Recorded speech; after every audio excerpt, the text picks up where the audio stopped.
live. We are live.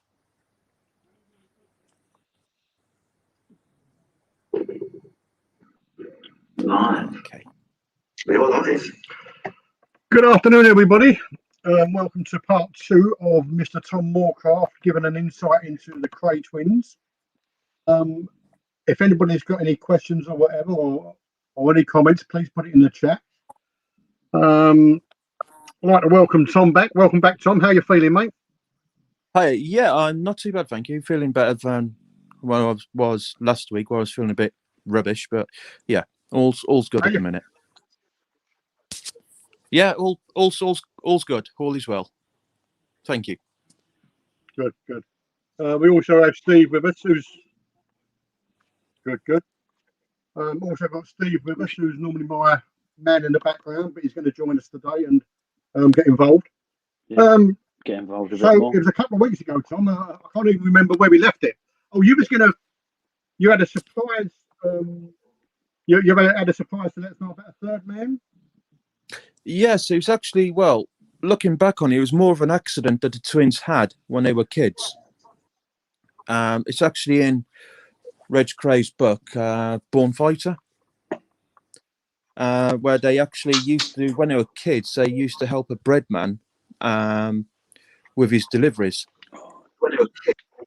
And yeah, the twins had actually, or one of them managed to get into the van and had been messing around with it, but there was a young lad, got to be around about the same age as the twins back then, was stood behind the back of the van, and unfortunately got squished and killed. But the bread man took the rap for it. Oh God! But yeah, that is actually all in So how old were they? They would have been around about 8 or 9 then, at this point when this tragic, as it was, tragic accidents happened. It wasn't anything that was actually deliberate. It was actually a real tragic accident. Yeah. But yeah, that's all in Reg Kray's book, Born Fighter, which is a really good read.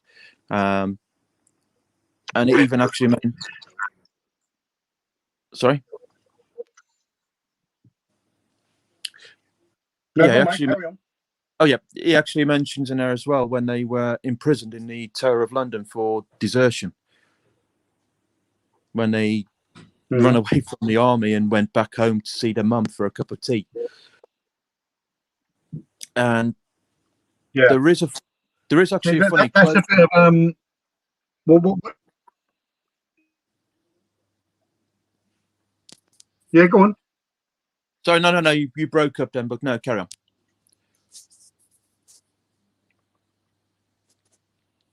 Yeah, it's funny because in the film, I think Kemp, they literally show both of them knocking the corporal out with one punch each. But evidently it was just Ronnie that knocked him out.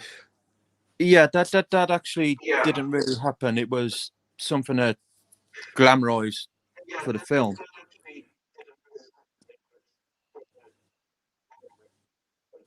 Yeah. But yeah. But Ronnie did knock him out though, didn't he? Ronnie did knock him out, but also in the book, they were taken to they were taken to the Tower of London and imprisoned, and they had to see a French captain.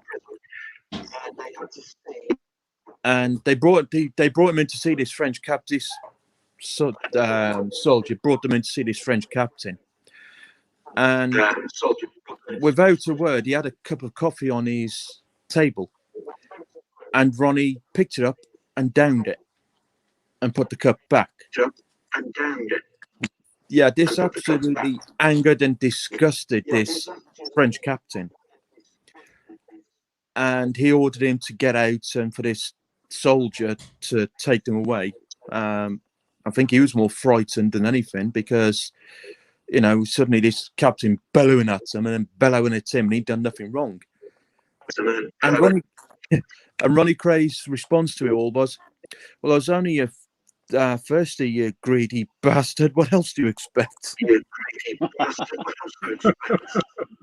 But that actually was something that happened while they were in prison in the Tower of London. They had to be brought to this French captain who'd ordered them to see them. And yeah, Ronnie downed this guy's coffee and then give him an earful for it.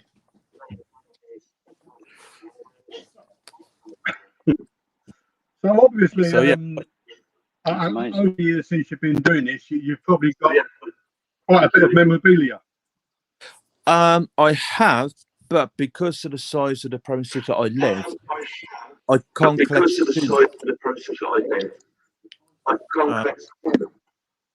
because I do have. I'll just put the light on to help with the lighting. Yeah, I do have a one of the canvases, and the other one is actually near enough twice the size of it. As you see, it is quite a huge. That's good. That is. Yeah, that actually came from an indoor pocket in Plymouth. But right. that's just some of the small pieces I have to. The canvas, the big canvas print, that's just the twins in a couple various places. There's actually there, as you'll see, the iconic handshake where their mother was in. And the others are just random poses. That's the one with Charlie, yeah? Yeah, that would have been the one with Charlie, but they also did do the handshake. Ron and Reg did the handshake together where Charlie wasn't involved and Violet was actually in the centre. I believe she probably had an arm round each, one round Ron and one round Reg. And then Ron called out to Charlie to where you'll see on various sites as a picture of Ron and Charlie and Reg doing the iconic handshake. But with that, there is actually a picture where Ron's actually looks like he's shouting something derogatory with the look on his face. But it was actually where he was calling Charlie over to do that three brother iconic handshake. But yeah, there's various little bits. You also had a take it around a bit, mate. Right, sorry, That's Ronnie, yeah. Which one? This one? Yeah, you've also got the yeah, that one's Reg. Yeah, that one was Reg, Kray. That was it, Reg. Yeah, that one's Reg. I do have identical. Ron. Yeah, I do have Ron's. There's Ron. Yeah, you can see that now actually. Yeah. Yeah. Is that signed? That's it, yeah. You can see the difference. They were signed, but these are copies of the originals. Oh. It's like I've got Reg when he was in Parkhurst as well, when he was in what they called a jumpsuit, basically just a set of overalls. So I do have various photos of, like I say, a lot of them are just copies, like this one where they're in Cedar Court, which is apparently an iconic. That's everywhere, that one, isn't it? Yeah, that one's everywhere. But what isn't everywhere is a copy of when they did a fight at the Royal Albert Hall.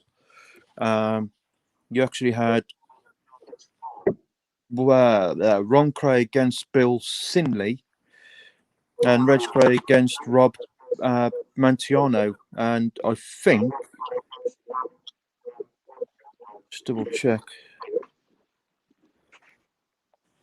No, but that's a copy of the original poster, because there is one where you got all three brothers on the same poster, fighting against different boxers. Yeah, I was just actually checking to see if this was actually the one, but I don't see Charlie on. Oh no, yes, it is. This is the one. Yeah, because he fought against Lou Zayar.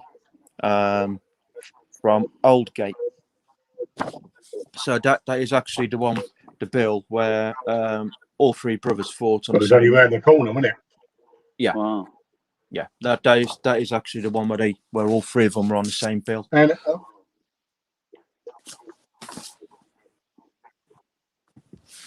And I believe like you also got you know- the iconic casino chip.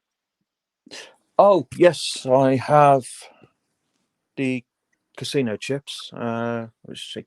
There we are. We have one chip there. Not sure what the value is because I never do put them really on there. We got the other one. And that's original, yeah? Yeah. As far as I'm Yeah. aware, they are the originals. This one as well, which was unsigned though.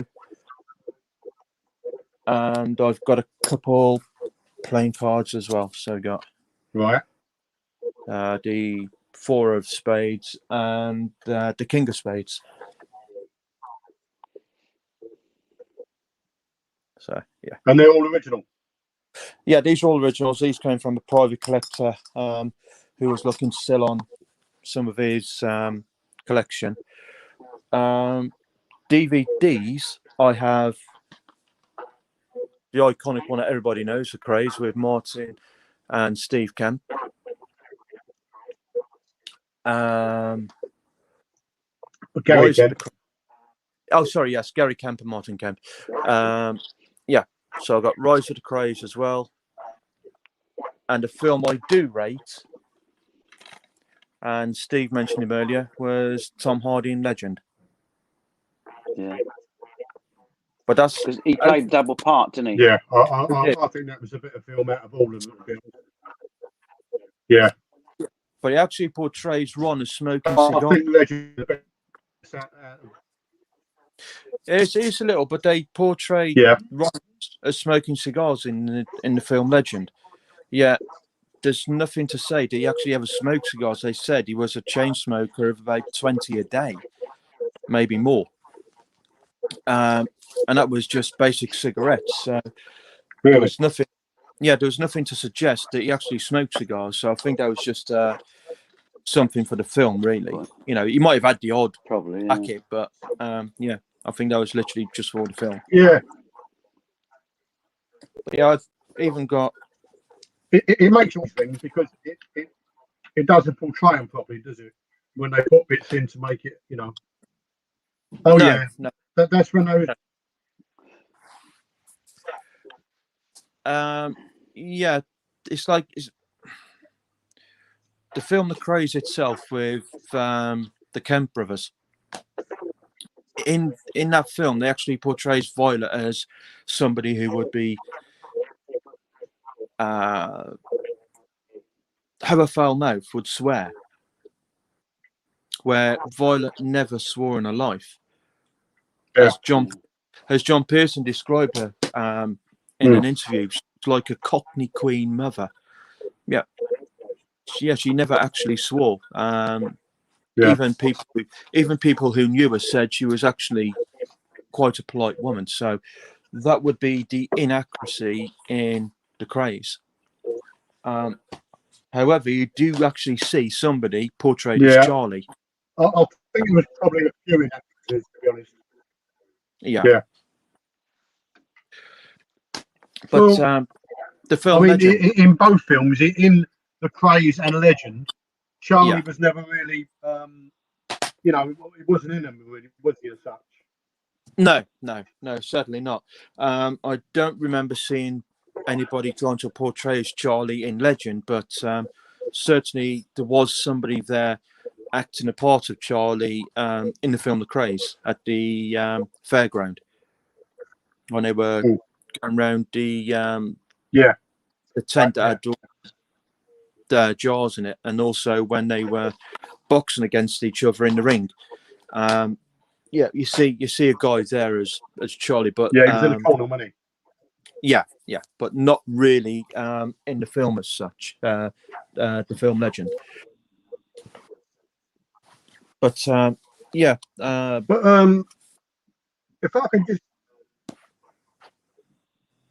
if I can just pick up on something, talking Violet. Yeah. I won't mention no names, but there was a post on one of the Kray's pages the other day about Maureen Flanagan. Right. There don't seem to be any pictures with her and Violet and the twins, etc. But sort of now the whole family's passed on. You know Yeah. that there's more and more coming out about Maureen being involved with them. Now, I'm not going to one way or the other. I don't know. I'm only bringing. Do you actually? I believe you know Maureen personally, don't you? I don't know her personally, but I do have contact deals for Maureen. I did actually ask her if she would want to come on to the podcast today, but sadly I got no reply. I can understand the frustration with. So what? Sorry, carry on. Yeah, so what I was about to say. So, what's your take on it? Because I obviously, like everyone, go onto a lot of sites about the Krays and their images and whatever. And if I'm being truthful, I can't really remember a lot, if any, if I'm honest, with Maureen and any of the family in. But I'm not saying there aren't any floating about. I've looked online and I've looked at some members of the Kray family and a majority of their associates. Maureen is mentioned as Violet's hairdresser on fandom, the Krays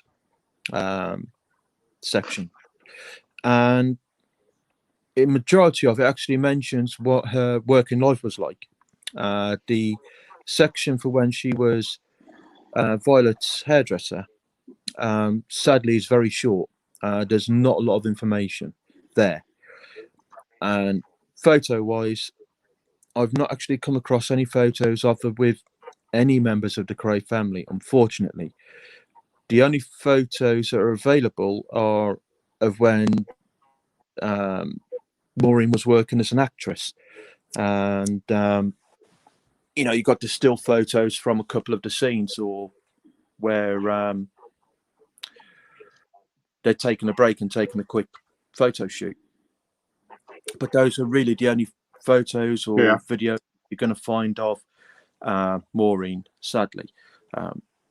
There just doesn't seem to be any online anywhere other with the family. So I can understand why some people turn around and say, well, did she know the family as well as is made out? And I've got to sit on the fence. I've really got to sit on the fence of it. I can't really say yes. I can't really say no. This is what some people or a majority of people or everyone has to really try and stay open-minded about, because she could be a load of BS or it could be all genuine. But it is documented on some sites, like Fandom, for example, where if you Google Maureen Flanagan Cox on Fandom, it will come up with her working life, what she's done as an actress and some other jobs that she's had. But it will also come up there that she was Violet Kray's hairdresser. So, yes, it's really having to stay open-minded. I mean, I was actually asked this morning. Yeah. And obviously in the film, the impression and the parents or didn't really, I'd say, like or want her to be with Reggie. But then I believe her father actually run one of the clubs. I think he did, and I believe there was a bit of trouble somewhere along the lines with Reggie and Ron, and with Ron and Francis. And Reggie and Ron's father was actually he was home. His grandfather Jimmy Kray was at home, and Francis's father came up, knocked at the door, was bawling and hollering and shouting, and Jimmy Kray turned around and said, "Tell the old bastard to fuck off." So there was at one point some trouble that Francis's father got involved. He came to the family home, 178 Valence Road, and he was basically told where to go for his troubles. And I don't think anything more was said about that situation. Not at that time, anyway. But I do believe he did run one of the another clubs. name I'm going to throw at you. Another name I'm going to throw at you. Bradley Allardyce. Oh, yes. Bradley Allardyce actually doing a life sentence for murder at the moment. Yeah, evidently. Well, evidently, Reggie supposedly told him that Ronnie killed Francis and he made her take the tablets to overdose. One night when they was having a beer in prison. To be honest, up until I read it, I'd never heard of that before. No, but have you heard anything, or what's your sort of take on it? I wouldn't believe a word that comes out of Bradley Allardyce's mouth.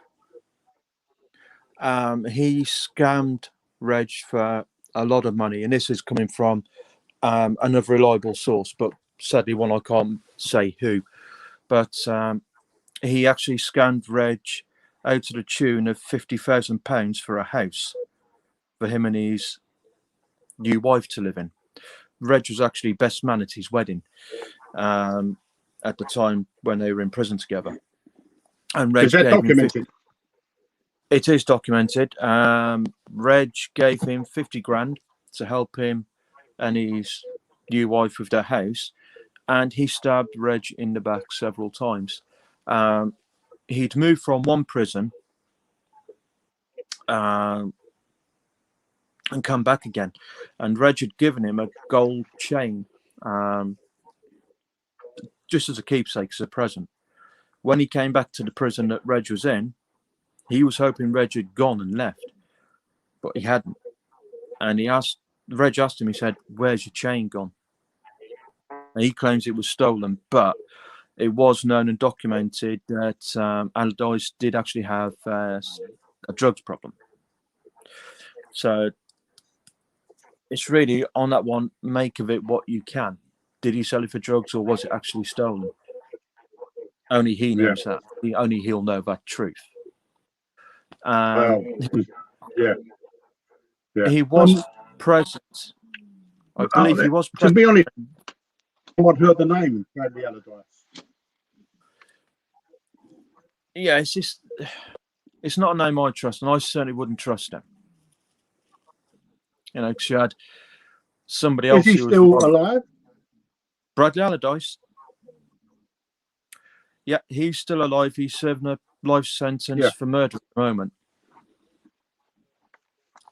He's Bradley Allardyce is very much alive, doing a life sentence. Right. He's in Belmarsh,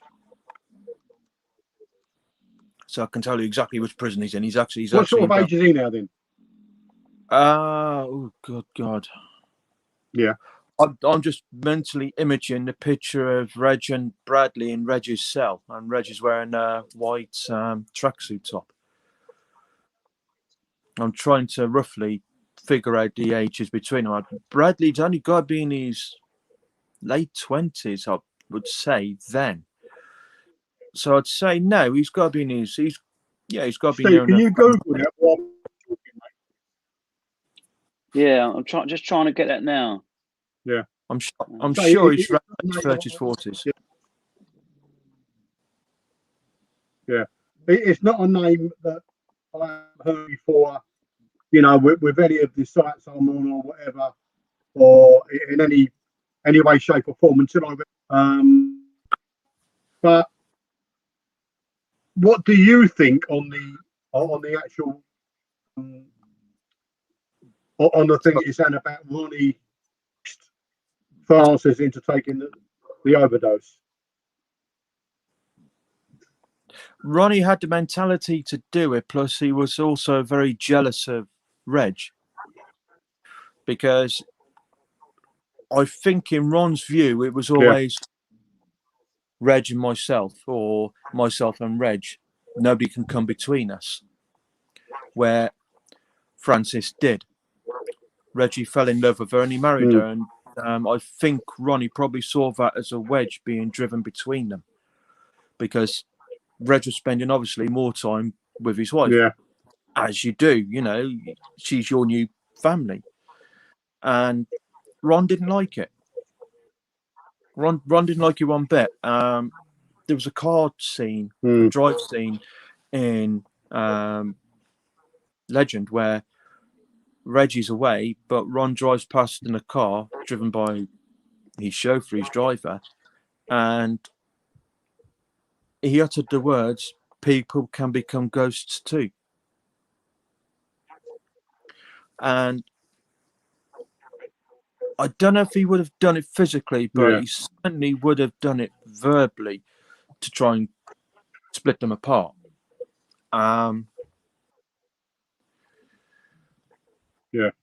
People say Reg. Once again,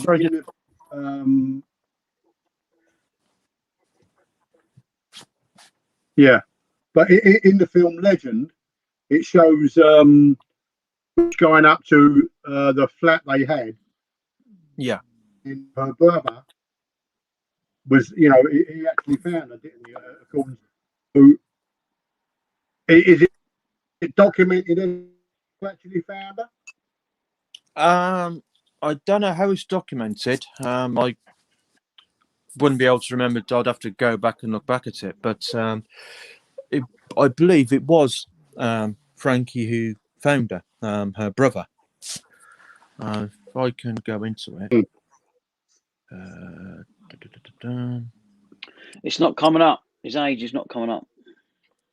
Right. So I would say Allardyce is roughly around his late 30s, early 40s.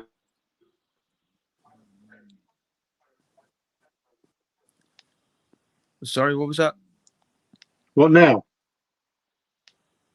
Yeah, he'd be around his late 30s, early 40s now, I'd say.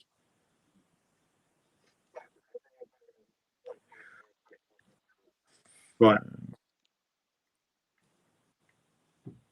So, if Frankie had supposedly been there all night long, obviously Ronnie couldn't have forced her to take the overdose.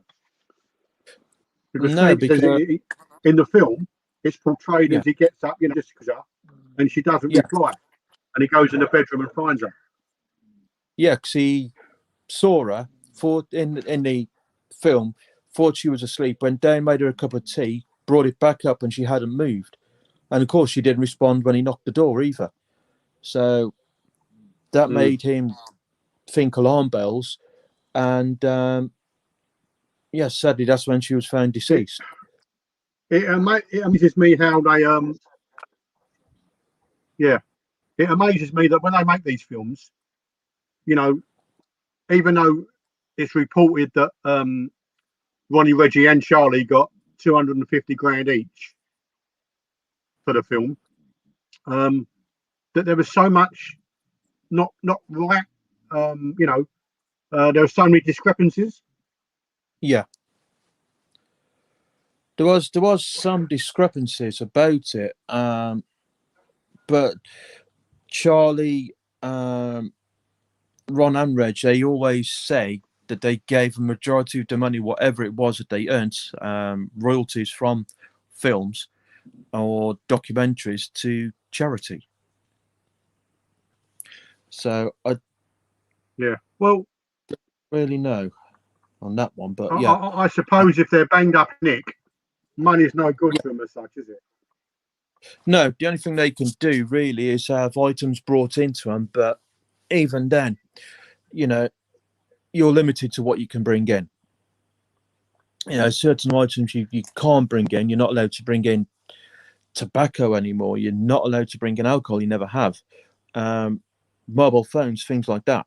So the only things that Ron and Reg really would have got would be perhaps a piece of jewelry. Back then, you was allowed to bring tobacco into prison, so cigarettes, tobacco, or cigars.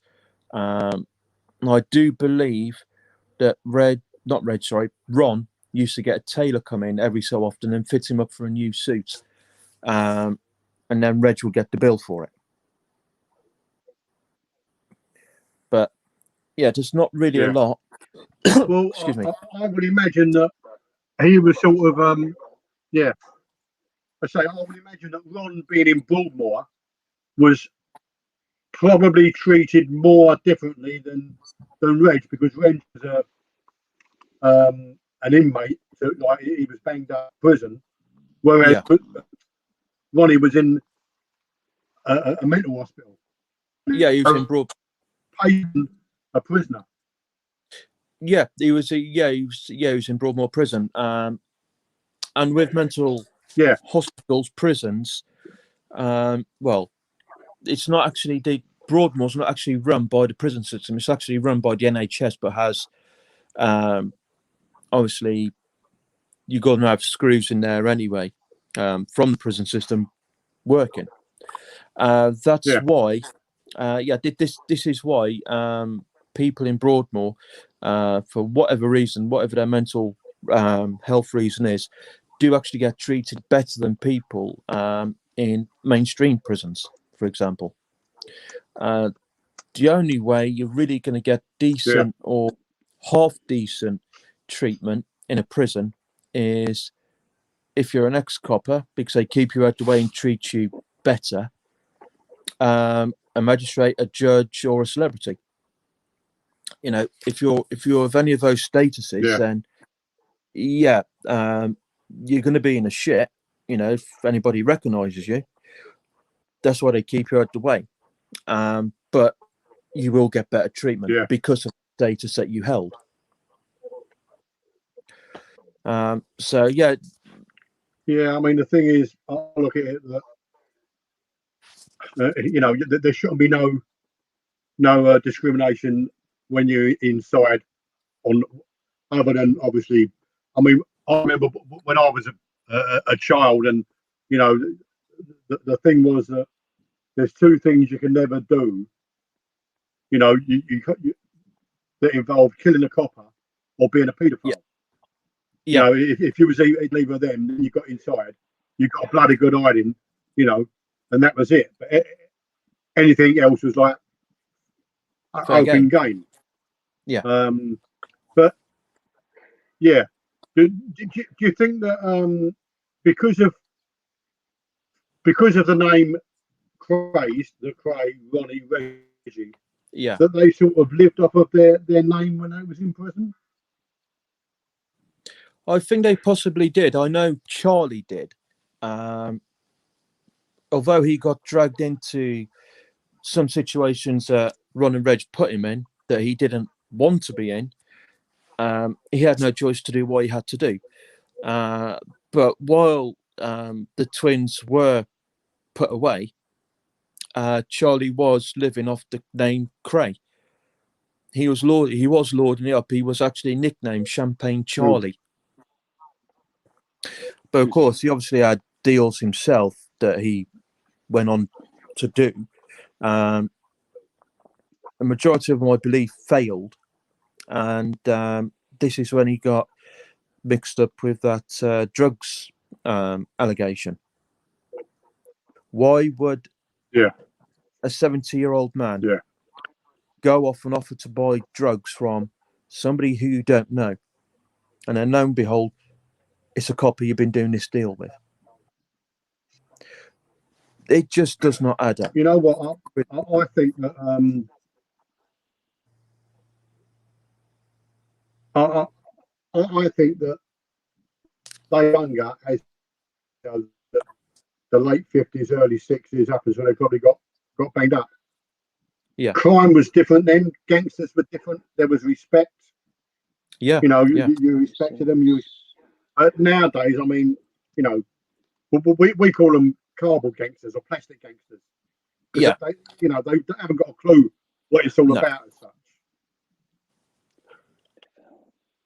No, they haven't. And I do think it's a different way of life.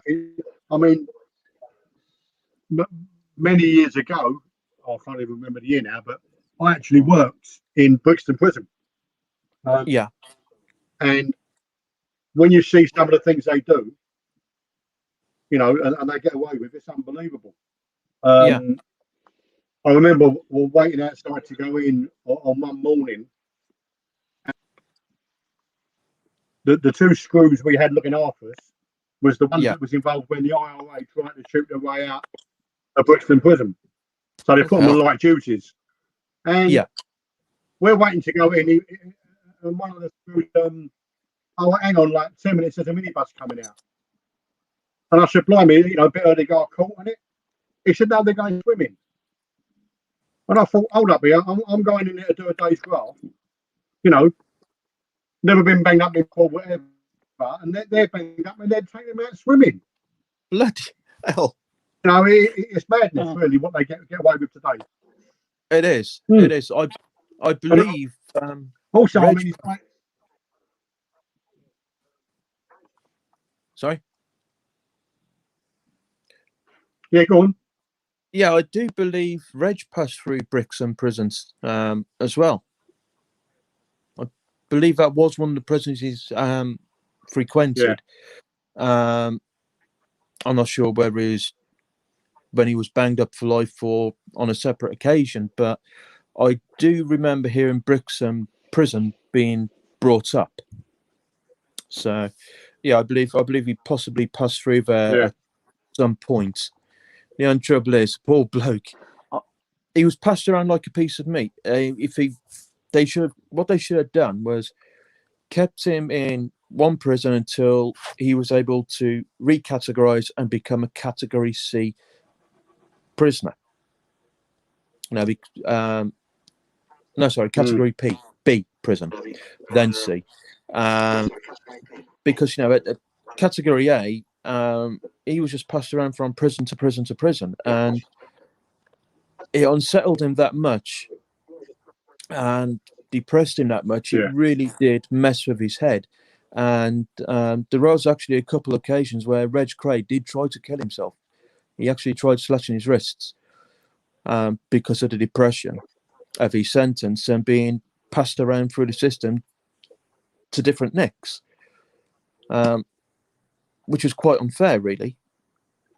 Like I said, they should have just kept him in. That's what I believe. They should have kept him in one prison. Bradley Alderlice. Yeah. I've got him down as 51 here. Oh, he's 51. Right, okay. He said in 2005 he was 36 when he spent 3 years with a notorious gangster at Maidstone Prison. Whilst he killed someone, didn't he? Is that right? That he's killed someone? Bradley Allardyce has killed someone, but he got a life sentence. And he's in for murder at the moment, isn't he? Yeah, he should be. He should be in Belmarsh at the moment. Yeah. But not a nice person. Very slimy, very slippery. I often wonder whether the likes of the Krays and notorious gangsters, because they were notorious gangsters. Yeah. And I think if Ron would have been law as such, they'd have done the same to him. They'd have passed him round because they know, it breaks you. It does. And they would have passed him round too. Because I think the majority of people of our ilk that talk about the Krays and whatever, they do believe that the sentence was far too much, far too high, and they was made an example of. They were. Sadly, they were, and they were because you had at the time, obviously, you had the train robbers as well, and the twins, and there was the last stream. There was probably so much going on, you know, crime-wise, and obviously with Ronnie and Boothby, you know, and you know, getting involved with them. The government just in the end went, you know what, enough is enough. And because obviously they was after years, weren't they? I know they got banged up, arrested in '68, and sentenced in '69. And so, and obviously the likes of Nipper Reid, who was after him for whatever he could get. Yeah, he was. You know, and he was obviously stopped in the early days because of the Boothby affair. Yeah. So, you know, he was stopped in his tracks. But, you know, I just think you look at them as a, I mean, but when I look at some pictures, you try and relate to what they've done. Ronnie more so than Reggie. But, I mean, Ronnie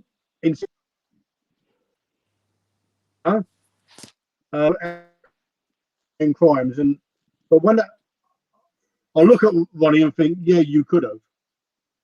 But I look at Reggie and think, you know, you just haven't got that type of faith. Yeah.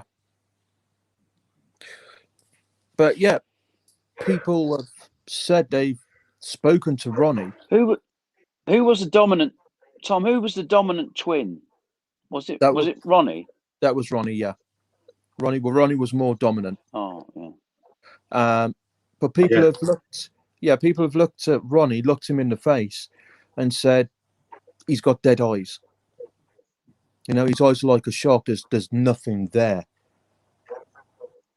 You know, the guy had brown eyes, but it was just like literally looking for the eyes of somebody dead or a shark. There was just nothing there at all. And you do see some faces like that's not really a happy face. That's not a happy face at all. And that's what we see with Ron. He's a lot of the time he's got this unpleasant, pissed off, angry face. But however, there are pictures of Ronnie where he's genuinely happy. And you will see there are pictures on there of him with a natural smile, not a false smile. So there are times where he could be more human, you know, he could be more nicer, more genuine, more kinder, you know. So those type of photos are out there on the web. Do you think that was when he was on his tablets? I think it would have been when he was on his correct medication. You see, with people with schizophrenia, when they take the medication, they can feel as if the medication's not working and it's making them angry. You know, it's making them hear things or have hallucinations and see things. They can actually blame it on the tablets at first, but you know, once they get taken, well, they can use the tablets as an excuse, can't they? They can, because they can be fine. A person with schizophrenia or paranoid schizophrenia can perfectly be fine on their tablets, but it's only got to take them to have a down day where they feel under the weather genuinely, and then they stop taking the tablets because that tablet has made them ill, so they stay off the tablet. And that's where it spirals, you know, it gets really nasty for them. And I think this is what happened with Ron. No, do you think? Yeah. Do you think that because of the way he was when he wasn't on his tablets, that when he was on his tablets, he was sort of putting a front on as well to make people think, you know, not make people think because he was mad anyway. Yeah. But keep up that schizophrenia without, you know, like being on tab normal. Yeah.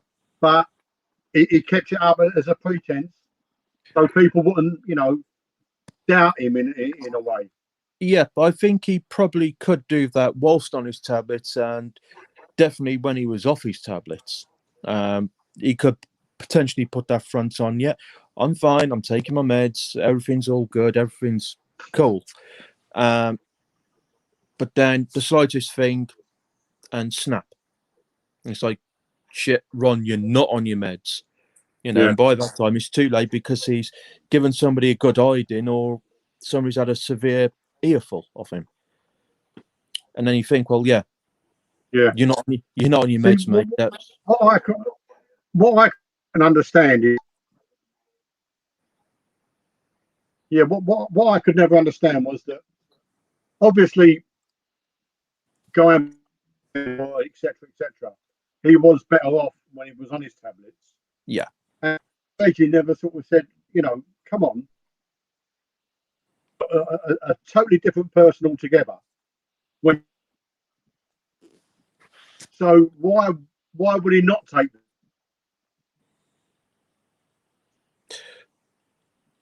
Unless I said earlier, the only thing I can think of was he thought the tablets weren't helping him. They're not helping me, so what's the point? Because we get it with Yeah, some yeah, medicines. So we can yeah, get I it with some suppose so. medicines anyway. So yeah. Yeah, that's the only thing I can really think of is he must have thought these are not doing me any good, or he felt like they're not doing him any good. They're not helping him. And if they're not going to help me, why take them? You know, might as well just throw them in the bin or Yeah, whatever. yeah. So yeah, that's the only thing I can think of why he wouldn't take his medication. Is if he felt this way. It's like I do have. Do you think he was on tab? Do you think he was on his medication when he shot Cornell? Now that's a hard one because he was determined to shoot Cornell anyway, or doing some serious damage. I think he possibly wasn't because he said, "I've got my button, Reg. Now it's yours. Now it's your turn." And that's what he meant for him to kill Jack the Hat. But he came out with terminology that they use in America. Yeah. I've got my button. I've done my button. Now it's your turn. And apparently he was quite calm when he said it. I mean,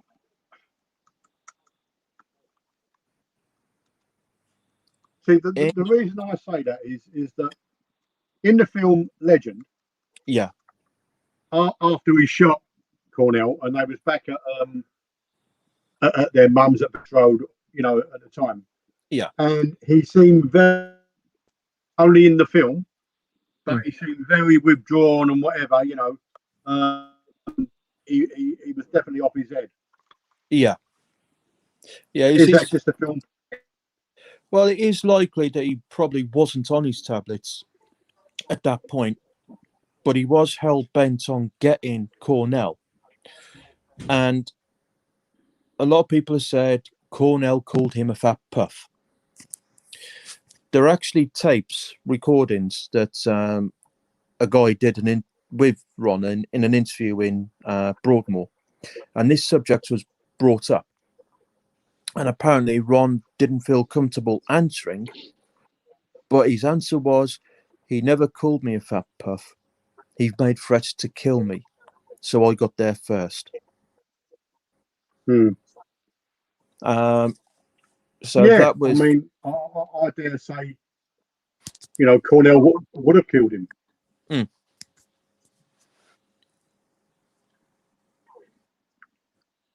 Because, I mean, it was also, and I think it's been documented that even Freddie Foreman said that, you know, if it had gone on much longer, they would have been taken out. Yeah. Yeah, that is documented that the terms that they put was if Ron and Reg hadn't have gone to prison, which saved their lives, they would have been ironed out. So yes, that is actually documented. Yeah. That did come from Fred. I think it was coming to a head then, wasn't it? Yeah. Yeah, because they were getting out of control. You know, they were going around, they were killing people that they didn't need to kill. You know, yeah, a slap or, you know, break a few bones, stick them in hospital would be enough. You know, you don't have to go and kill them. And this was what Fred Foreman was they trying reckon to that that when he actually killed the hat, that's when even the firm was out of order. You know, that I think that was the turning point of the whole lot, of the whole thing of the Kray Twins. Yeah, there was a turning point because, you know, yeah, you do things, you cover up for your mates. You know, they're your mates, they're your good mates. But when it comes to murder, and not There's one things but and things. two, exactly, Mm. exactly. You know, so yeah, you've done one murder, you don't need to do another. No, I mean the thing is, there's not many people that would take the rap. People would take the rap for certain crimes, you know, even nowadays. But taking the rap for murder, that's a different thing altogether. Yeah. And to say one thing, and I don't want to disrespect him, he was a bloody cheek asking. Because it's that bloke's life, you know, you get your mate to take the rap for murder. He goes down the road for God knows how many years, and you just get a conspiracy to murder, which is probably less than a quarter of the sentence. Well, yeah, but do you know what?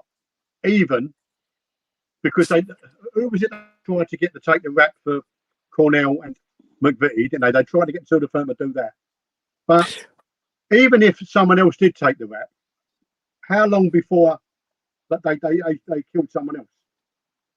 Exactly. You don't know if they're going to do that. But a lot of people say, and it has been documented, Ron and Reg going to prison did save their own lives. You know, it saved their own lives in one way because, you know, you ain't got a load of blokes coming for you on the outside. So, yeah, they actually, they although they didn't deserve the sentence they got, by going there did do them some good in a fashion. And as for Melford Stevens, who sentenced the twins, he was known to be biased anyway and hand out long sentences. But the sentences that he handed out that day were the longest at that point in British history. At the Old Bailey. It is. It is. Yeah, I mean, I think even though that they got 30 years, that come from the government anyway. Yeah, because they were regardless of Melford Stevenson. Yeah, because they were political prisoners as well. Yeah, which was basically from Ron's doing with the Boothby affair. Ron used stuff. He had stuff on Boothby that he could have brought down the British government, and that's why, at one point, Nipper Read was told, "Leave them alone." No, just we're watching them. Just leave them alone. Yeah. But yeah, when it came to the murder, I think with that, obviously, Nipper Read was told leave them alone, but there was no reason given to leave them alone. No. It was just told, you know. So as a run-of-the-mill cop, even though he was, was a detective, he didn't know the reasons why he had to leave it there. So he was. That probably like when it came about again, which was in the early '68, or late '67. That he went gun ho to get them. Yeah, he had no choice. So I think Nipper was a bit of an obsessive as well. When he's got a bee in his bonnet and he's gonna get someone, he got obsessed, and that's what made him go gun ho on everything. And by doing that, he brought them in for murder. Yeah.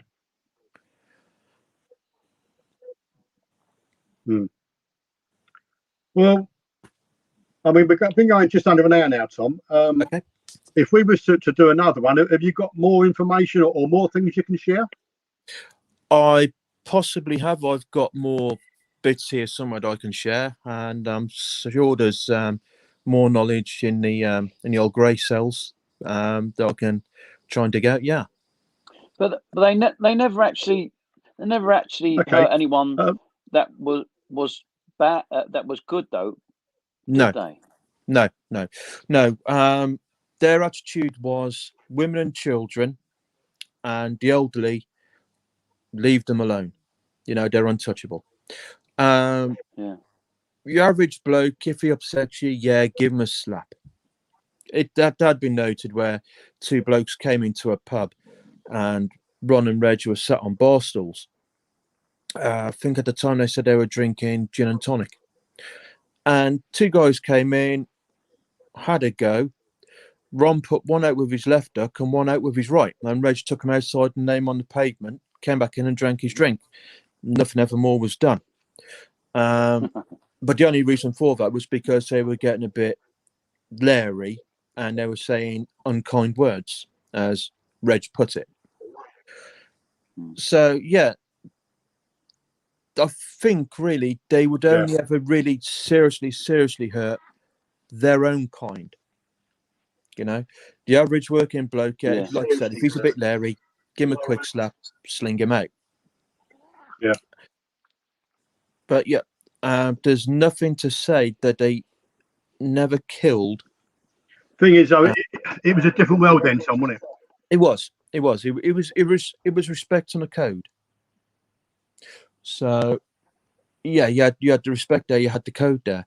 But yeah, there's nothing out there saying basically that they killed your average working bloke off the street. It was always people in organised crime groups. Yeah. So yeah, there's a lot more to be said. But tell you what, yeah. If I could just interrupt. Yeah. If you can have a conversation between both of you, I'll be back in 1 minute. Okay, yeah, sure. Keep it going, Steve, please. Okay. Yeah. It's interesting to note though, Tom, that although they said, you know, that he was diagnosed from the age of 22, schizophrenic. What is it? Schizophrenic. What they call it? Paranoid schizophrenic. Yeah, paranoid schizophrenic. Even though he had that, he still didn't hurt any women or children. No, he still played by those rules. So you know, even though they said he was, schizophrenic, it doesn't add up completely. Because you know, when he was going off on one, then he wouldn't have worried about the code sort of thing. He would just, maybe give a woman a slap, but he never did. So I don't believe that it was totally 100% what they say he was. No, because when it came to women, I think the language he would have used and the way he would have used it could be more damning or dangerous than violence in a way. Because he's only got to make a threat. Okay, I'll send someone round to see you. You don't know where, but they will see you. So you got the threat, which can be scary enough on its own. And if he's ranting and raving at a woman, and it's uncalled for, you know, there's no major spark for it to happen. You know, it's just something he's just suddenly done, spur of the moment. Then, yeah, I could believe that could actually be more damaging than violence itself. Yeah, that's right. Yeah. It's such an interesting subject. Because I've been me being an identical twin as well. I've always been fascinated by the Krays, and I've kind of looked up to them in a way. And my dad, you know, he was a police officer, and he always said, you know, the streets were safe when the Krays was around, and they were.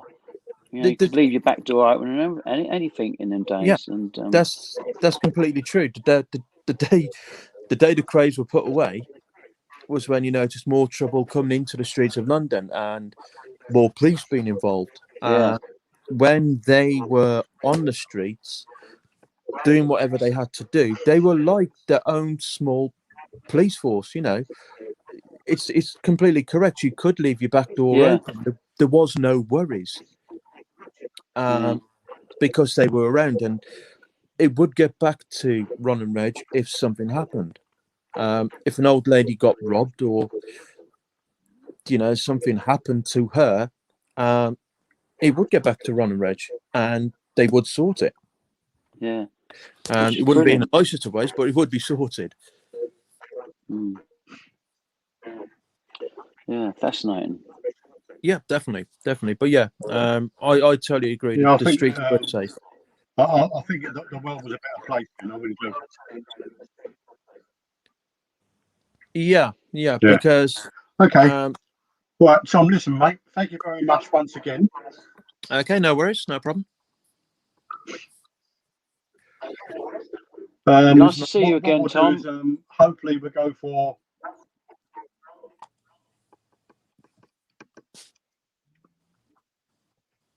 what we'll do, we'll go again maybe next Thursday. I'll speak to you off camera. Yeah, sure, no problem. I don't think I've got anything on for next Thursday, so yeah. That sounds good to me. And it was good chatting to you, Charlie. Yeah. Fantastic.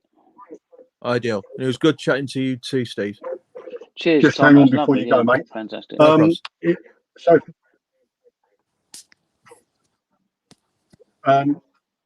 If you could please like, share and subscribe to our YouTube channel. It really does help by liking, sharing and subscribing. It helps the channel grow. Hit that bell. If you're into your football, I think it's up there. Up there. We've got one tomorrow night, a podcast at 7:00. Oh, the bell. Yeah. The bell, yeah. It's up there somewhere. Subscribe, like. Anytime we're live or we go live, it will come on and let you know. That's for anyone watching. If you're into your football, we've got a podcast tomorrow night reviewing the Arsenal Benfica game, or Benfica Arsenal, at 7:00, and we'll be doing giving our player ratings with Gary and the gang. So please do join in. Always the same link on the YouTube channel. So Tom, once again, mate, thank you very much. No problem. Cheers, Tom. Maybe you might want to, if you can, drop more in the line again. And just see if you can get back. Will be very good to have her on. And we can go from there. I could always put a wig on. Thank you very much, everyone. Just hit the notification bell, and every time we go live. Yeah. I thought you already had one. I'll do that. Okay, guys, thank you very much. Speak to no problem. I'll speak to Maureen again.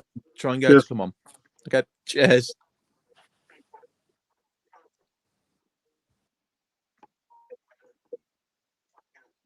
Lovely, mate.